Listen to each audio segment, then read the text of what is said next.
But I think we probably are in a recession, and that recession will get worse. There'll probably be some tough going for, I don't know, a year, maybe 12 to 18 months is usually the amount of time that takes for a correction to happen.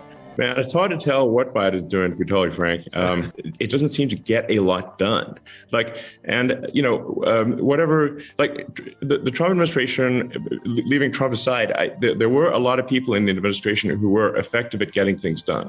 So this administration seems just to not have the drive to just get shit done. That's my impression. Elon, did you see Jeff's Bezos's tweet back and forth with Biden, where Biden, I think, was talking about inflation, but then he correlated that to taxing corporations, and Bezos said this is misinformation and disinformation, et cetera, et cetera. What did you think about that whole exchange then back and forth? I mean, the obvious reason for inflation is that the government printed a zillion amount of more money than it had, obviously. So it's like the government can't just, have issue checks far in excess of revenue without there being inflation. Velocity of money held constant. So unless there's something would change with velocity of money, but it's just if the federal government writes checks, they never bounce. So that is effectively creation of more dollars. And if there are more dollars created than the increase in the goods and services output of the economy, then you have inflation. Again, velocity of money held constant. This is very basic. This is not super complicated. And if the government could just issue massive amounts of money and have and deficits didn't matter, then why don't we just make the deficit 100 times bigger? Okay, yeah. The answer is you can't, because it will basically turn the dollar into something that is worthless. So, and various countries have tried this experiment multiple times. It's not like, oh, I wonder what happens if this is done. Yeah. Have you seen Venezuela? The poor people of Venezuela have been just run roughshod by their government, and so obviously you can't simply create money. The true economy is very important. The true economy is the output of goods and services. It's not money. It's literally, what is the output of goods and services? Money is simply a way for us to, or anything that you call money, is a way for us to conveniently exchange goods and services without having to engage in barter, and also to shift obligations in time. Those are the two reasons that you have money. This thing called money. It's really a database. Money is an information system for labor allocation and for exchange of goods and services and for translating in time. Elon, shifting gears to the economy, we saw this surprise report of negative 1.4% GDP growth in Q1. Interest rates been rising. That increased the cost to the consumer of getting loans, things like that. We've had a stock market correction, really a crash in a lot of growth stocks, software stocks.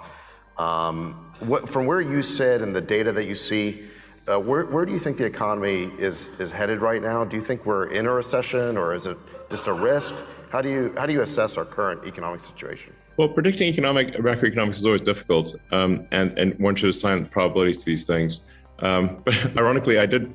Last year, people asked me what I think about the economy. I said, well, I think we might enter a recession in approximately spring of 2022.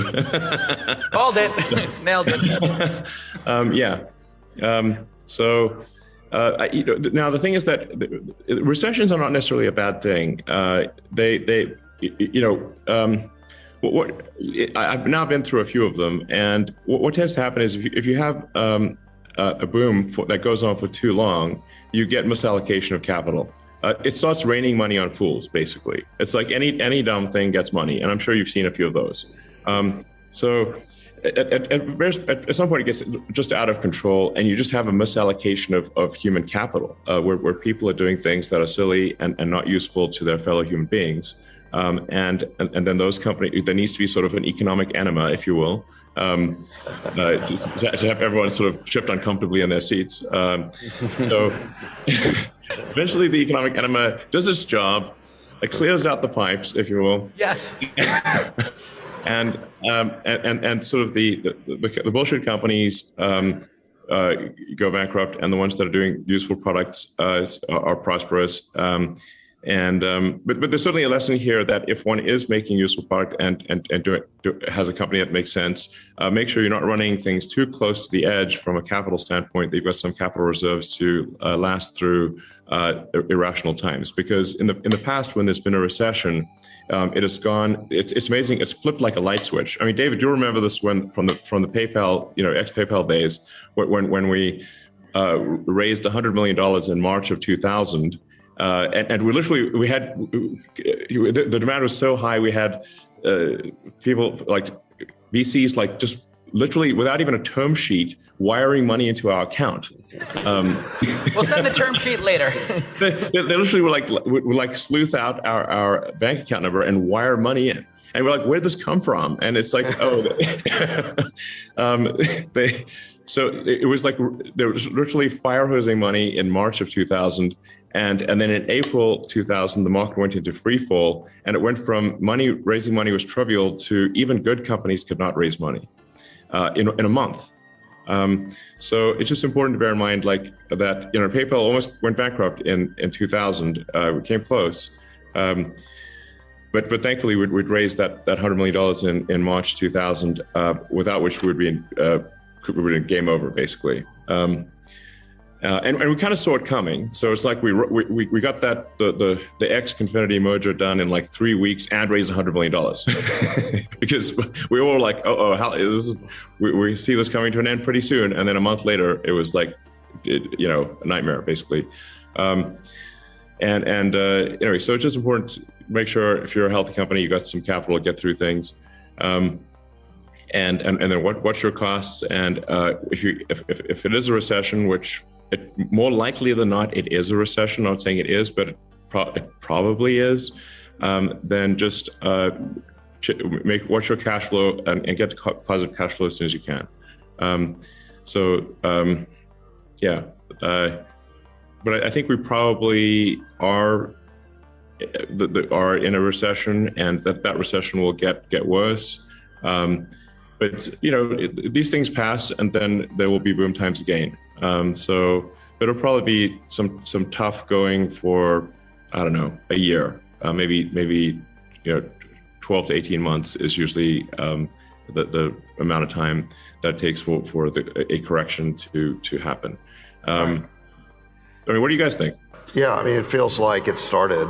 What started as a slowdown earlier this year now seems like, technically, I guess we need 2 quarters of negative growth to be in a recession, but it feels like we're in one. It feels like it started.